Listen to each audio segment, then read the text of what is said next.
The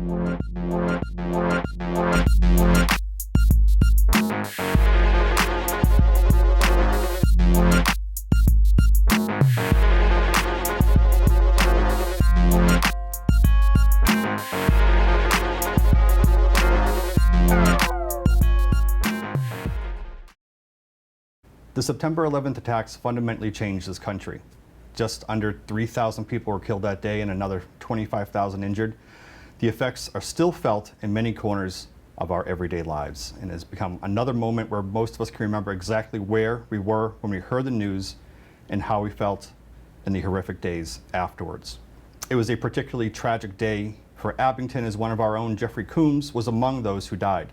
His wife, Christie, has remained a member of the community, leading a nonprofit set up in her husband's name, coordinating the annual 5K road race, among other things. As we amazingly come up on the 20th anniversary of the tragedy, Christie Coombs is kind enough to join us here on this episode of Community Chat. My name is Rick Collins. I am the editor of Abington News, serving as guest host today. Hi, Christie. Hi, how are you? Thanks for having me. What does the 20th anniversary mean for you and your family? Well, actually, for us, it's another day. Mm-hmm. You know, it's what we call a milestone year, but nothing is different from every other day for us. It's just a day to look at and say, "Wow, 20 years." Mm-hmm. You know, some days it feels like yesterday, and some days it feels like 20 years ago. I just look at my kids, you know, on a daily basis and see how time has passed based on how much they've aged so far. They were 7, 11, and 13 at the time. Right. And now they're adults, getting married, having children. So a lot of time has passed. But 20th anniversary is, yeah, it's a major event. But for us, it's another day of missing Jeff. Do you start to heal after 20 years, or is it still a difficult time of the year? It is a difficult time of the year because everybody else is focused on it. Mm-hmm. The phone rings a lot, you know, requests for talking to students in the schools, which is something that I advocate for. For different interviews, it seems to be more in our face at this time of year. So yes, it's difficult. The anniversary of any death is difficult for those who've experienced the loss. But yeah, it's just something, another day that we get through. Is the healing process complicated by the fact it was such a public event and people have such strong emotions and feelings and memories about it? Yeah, I mean, healing from a loss of somebody close to you, somebody that's in your house every single day, somebody you've pledged your life to, that process is difficult and it's ongoing and it never ends. Mm-hmm. Whether you remarry and continue your family with a new person, that person has still got a huge chunk of your heart. So the healing process is ongoing, and yes, it's more difficult because it was a public loss. Because I remember early on, I'd be in the grocery store with my children, and people would stop me, and random people, strangers, would want to give me a hug, and my kids thought that was weird, but I reminded them that people just wanted some connection, and they just wanted to offer their condolences, and that's the way they did it. Even yesterday, I was in the parking lot of a shopping center, and somebody got outside her car, and she says, "You don't know me, but," and she reminded me that so many years ago, she stopped me in Stop and Shop and offered her condolences and gave me a hug. And it's funny because that one I remember, and she told me where it was, and I remember it vividly because when we left, my daughters looked up at me, and they were probably, I don't know, 7 and 13, something like that. And they said to me, "Mom, isn't it weird when total strangers hug you?"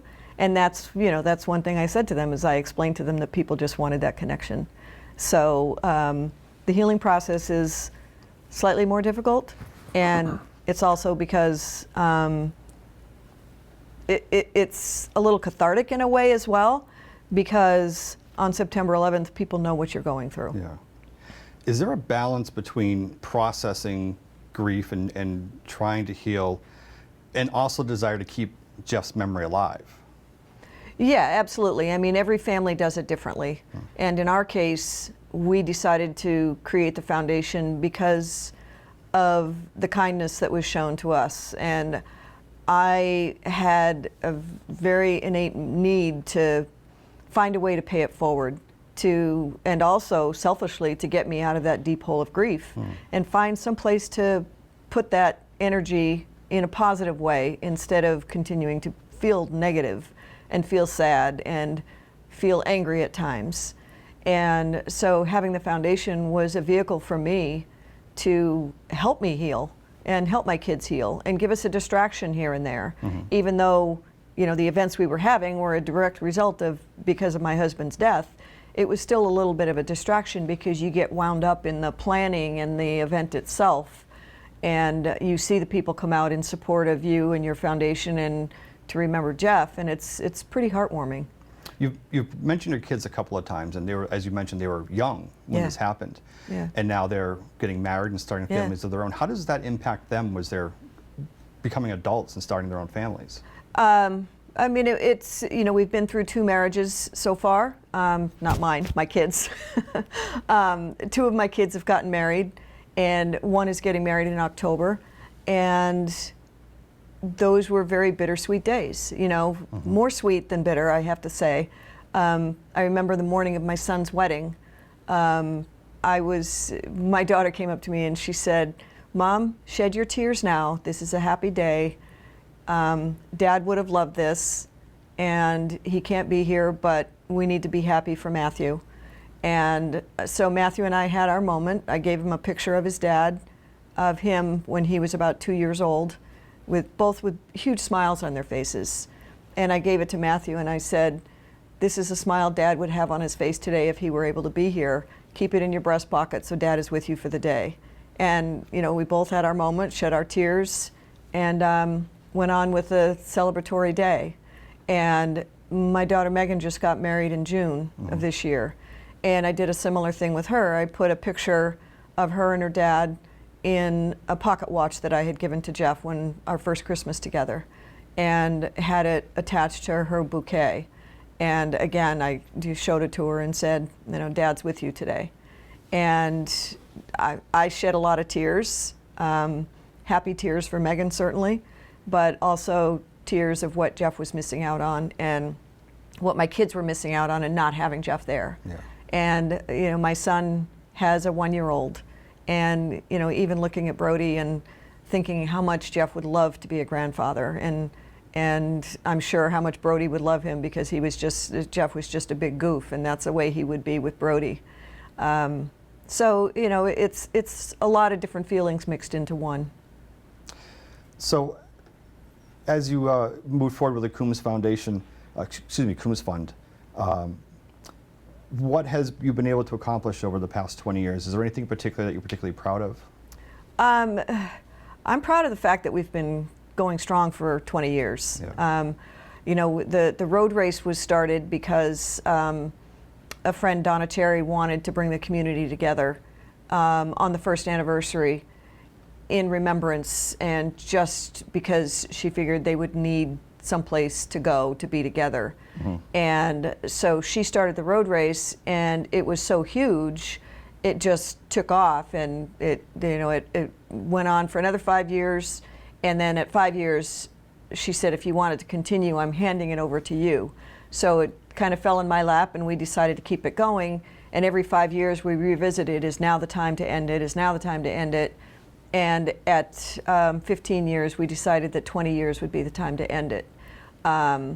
So it was, you know, that's what led to the founding of the foundation, because we were raising this money after the first year, and we had to have a place to put it. I didn't want it going to my family, which they had originally intended, because my family was doing okay, thanks to the generosity of so many. So I wanted to be able to help people who were going through difficult times and didn't have the same kind of support that my family had received, because ours was such a public event.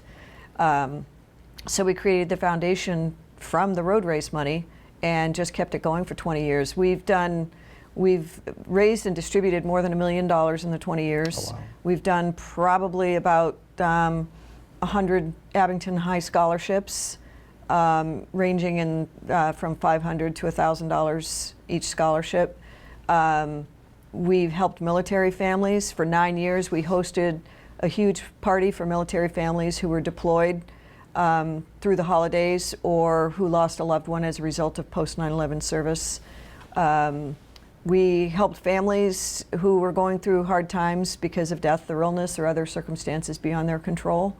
And the way I know that we're making an impact is when people we have helped come back and offer to help with our fundraisers, or they get back on their feet and they make a small donation to the foundation, or they call me and they say, you know, we want to do something, we want to come to the fundraiser, or we want to help out, we want to pitch in. We had a yard sale recently, and we had 2 women come that came up to me and said that we had helped them, and one of them stayed all day and helped with the yard sale. This is the one at the ale house a couple Yes, weeks ago. yeah. So it's things like that and the thank you letters I get, you know, just people pouring their hearts out saying we couldn't have made it without, even though our grants range, you know, in the areas of $1,000 to $3,000, you know, it's certainly not life-changing, but for these families, it's an opportunity for them to maybe pay off a bill or put food on their table or get their child a wheelchair that they needed. Or we recently just helped a family purchase a hospital bed for their child. And, you know, today I made a payment toward the funeral of a young service member's mother who passed away, and they had no money to put toward the funeral. In fact, I heard today that if money wasn't paid toward it today, they were going to cancel the funeral. Oh, wow. So, you know, just different things like that. We get a lot of our referrals from social service agencies and military agencies.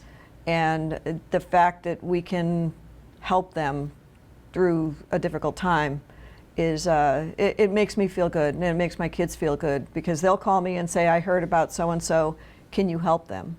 Or, you know, can we adopt a couple of families for the holidays and you know, buy them whatever they need, that kind of thing. So, what was into the decision to end the road race after 20 years?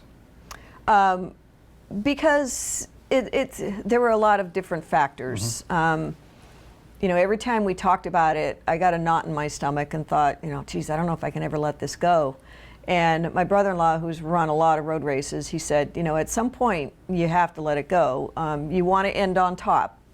And we have a lot of local sponsors who give a lot of money every year.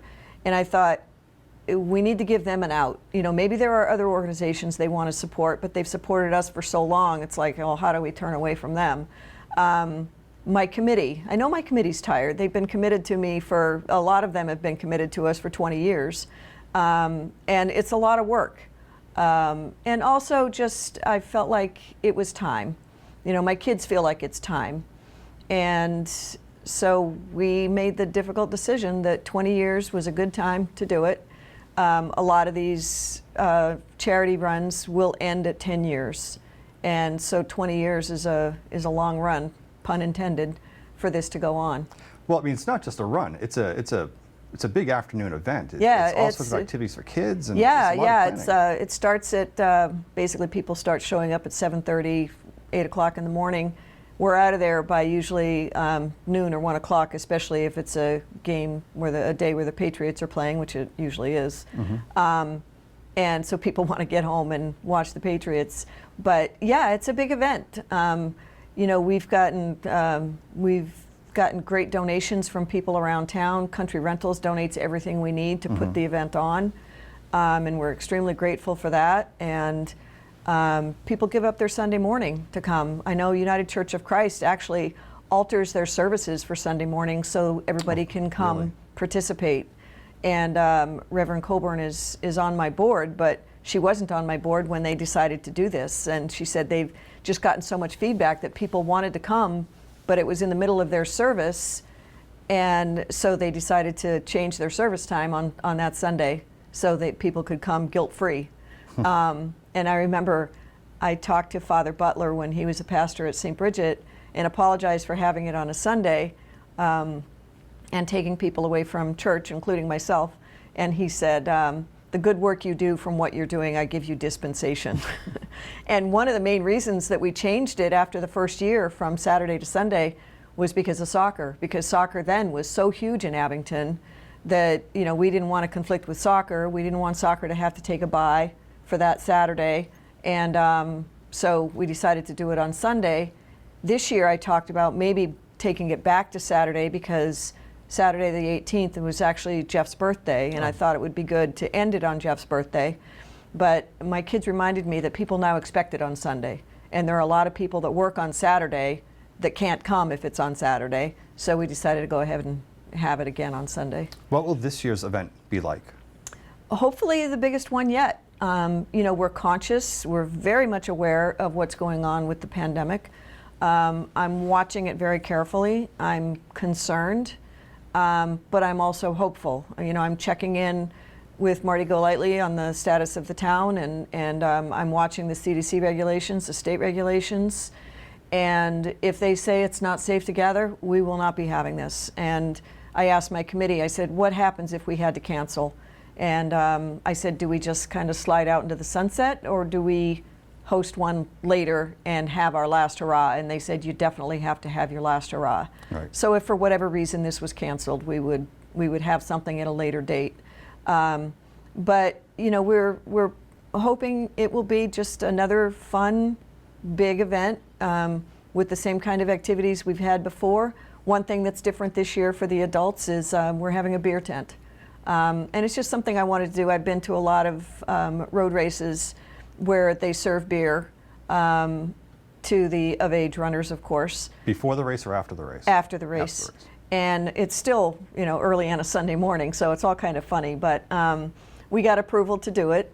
And as Peter Schaefer said to me, since I had to get approval from the school district, he said, this is the first and this will be the last. But you know, it's just something we wanted to do to kind of celebrate the moving on. And but everything else is going to be hopefully the same. I just hope we have. I mean, 1,000 people is nothing to sneeze at, but you know, I'd like to see a large number of people come out and celebrate with us, remember, and commemorate a day that changed the history of our nation and changed each one of us who were alive then. And it also focuses on service because in 2009, thanks to a bill written by Senator Kennedy and John McCain, 9/11 became a National Day of Service and Remembrance. And we've had kids write to us saying, we want 9/11 to be a national holiday. And we've balked against that. We've said we don't want it to be a national holiday because we don't want it to become just another day of mattress sales and car sales and a day off school and work where people forget why they're there, why they have the day off. So we wanted the focus to be on service. So we focused the road race around service as well. We encourage people to bring food for the Abington Food Pantry. And this year, Cell Phones for Soldiers is one of our, well, it's our biggest sponsor this year. And so we're asking people to bring their old electronics, nothing bigger than an iPad, that they can donate to Cell Phones for Soldiers because they still provide services for the deployed and soldiers returning home. Will there be any different rules or protocols this year because we do have, the pandemic is still ongoing? Right. We are going to require masks as people pass through the gym to register and to use the bathroom. Any of our volunteers who are serving food outside will be wearing masks, and anybody who feels comfortable, we encourage them to wear masks outside if they want to. So far, we've been told that gathering in large numbers is okay without masks as long as you're outside, and we're going to regulate the crowds inside as much as possible. Usually about a half an hour before the start of the road race is when we get an influx of people inside, and we're going to do our best to manage that. Other than that, and you know, I've talked to Marty about how we serve the food, and so far things are okay as we've done it in the past. But if anything changes, you know, the last thing I want to do is start a super spreader. That's the last thing on my mind, or the first thing on my mind of not wanting to do. And so we're going to take every precaution that the town advises us and that we feel like taking because it makes sense to do so. I've got 30 people from Arizona and California coming out in my family. I told them at 15 years that at 20 years I wanted them to come out for the last road race. So 8 of my 11 or 10 living siblings are coming out, and a lot of extended family. So, I'm looking forward to that, and I'm hoping for that and other reasons that we're able to go forward as planned. Now, there's also going to be some fun the night before, if I understand. Right. So this year I'm affiliated with Abington Celebrates, and we weren't able to have fireworks because of in June during Founders Day because of, believe it or not, then we had a drought, and they were afraid it was too dry. So in talking to the folks at Abington Celebrates, they were discussing when would be a good day to have them if we were still going to have them this year, because people really enjoy it and they wanted to have them. And I said, what about the night before the fireworks? And they were concerned that it might be too celebratory and not the right tone before the road race. And I said, the road race is celebratory. It's also commemorative and remembers Jeff, remembers a sad day, rightfully so, but we also celebrate the work of the foundation. We celebrate the community coming together. So I said this can be a celebration of community. And so that's what it's going to be Saturday night. And, it's going to be a really fun time, hopefully weather permitting and COVID permitting. And it gives nonprofits a chance to come out and make some money for their organizations, as well as the various sports teams in town. So this will be about 5:30 to 8 p.m. or 8:30 Right, p.m. Right. Yep. At Memorial Field? Yes. Okay. Yes. What is going to happen with the fund itself after the road race? Is it going away? Is it still going to be around? We'll be around for a little while longer. So that too has to kind of phase out. Again, it's a lot of work. I'm not getting any younger. I'm not an old lady yet, but I'm certainly getting there. So what my plan is, we're also fortunate to be part of the John Hancock Boston Marathon charity program, right, which means we receive bibs from John Hancock each year to distribute to runners who will commit to raising $10,000 for our foundation. Each runner commits to raising that. And the number of bibs we receive each year is based on the amount of money we raised the year before. If we raise a decent amount, then we'll get the same number of bibs each year. So we started out with getting 1. We did so great in the fundraising. We now get 3 bibs a year. So this year we have 3 runners. Lisa Simmons, who's from Waltham, I believe. Lisa Golightly, who's from Abington. And Dawn Hickey, whose mom and dad live in Abington, and she lives in New Jersey. So she jumped in late because my neighbor, Jack Houghton, who ran virtually for us last year and raised a ton of money, I gave him the first bib this year, and then he unfortunately had a meniscus injury and had to back out. So Dawn Hickey jumped in for us, Dawn Hickey Schmidt. Which is ironic because my maiden name is also Schmidt. But so she jumped in to cover for Jack. So I told Jack that if we're fortunate enough to get bibs again next year from John Hancock, he will get the first bib because he really wants to run Boston in the traditional sense. So I said, we'll do the Boston Marathon perhaps one more year, and then we'll start to phase out after that. We'll spend the money down like we do every year. And then I will possibly self-fund a scholarship or 2 at Abington High for a number of more years, and then we'll kind of phase things out. So, how do you feel about that? Is that something you're comfortable with, or? It was a hard decision to make. I've talked to a few people about it. I actually talked to Bill Richard of the Martin Richard Foundation, and he gave me comfort in stopping things like the road race and gave me the reasons that they ended the Martin Richard running team and the MR8 part of that.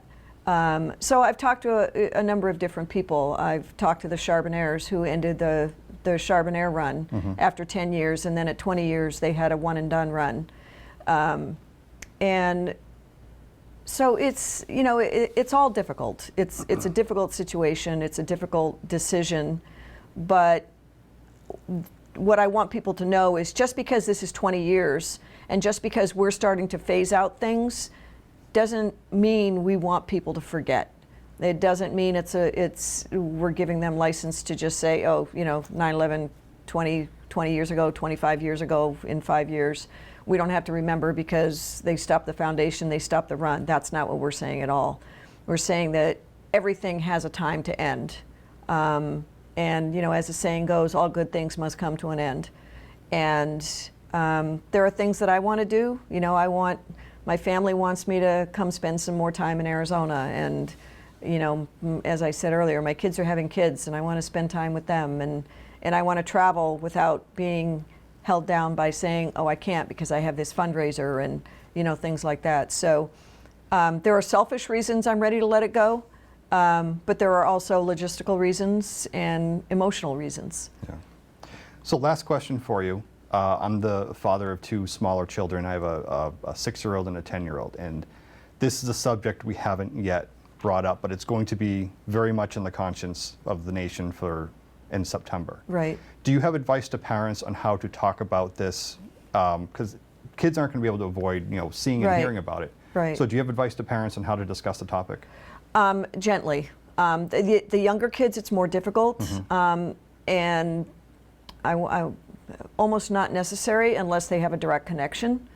Like my nephew who lives in Abington, obviously he heard about it from the time he was very young because they talked to him about Uncle Jeff. But the younger kids, I think 4th grade on up is a good time to start talking to them about it when they start learning about, you know, the history of our country and things like that. I actually go into the schools and talk to 6th graders and junior high and high schoolers about why it's important to remember. I mean, 9/11 was a gruesome day. It was a horrible day, and it was something that we never imagined would ever happen. And, you know, unfortunately, since then, things as horrible have happened in our country with mass shootings and things like that. But it's important for children, older children, to know what happened and how it changed our country. And, you know, it's something that happened in their parents' lifetime, just like Pearl Harbor happened in our parents' lifetime in World War II. And so my advice is talk to them gently. There are online programs that help them talk to younger children. There are books to read, but they can explain it to them without scaring them, and that's the most important thing. That, you know, bad things happen in our lives all the time, and in this case, it was some really bad people that we have since dealt with. And unfortunately, there's been a lot of loss then and since as a result of it. But the best thing that we can do is remember and be kind and do what we can in our communities and to help other people.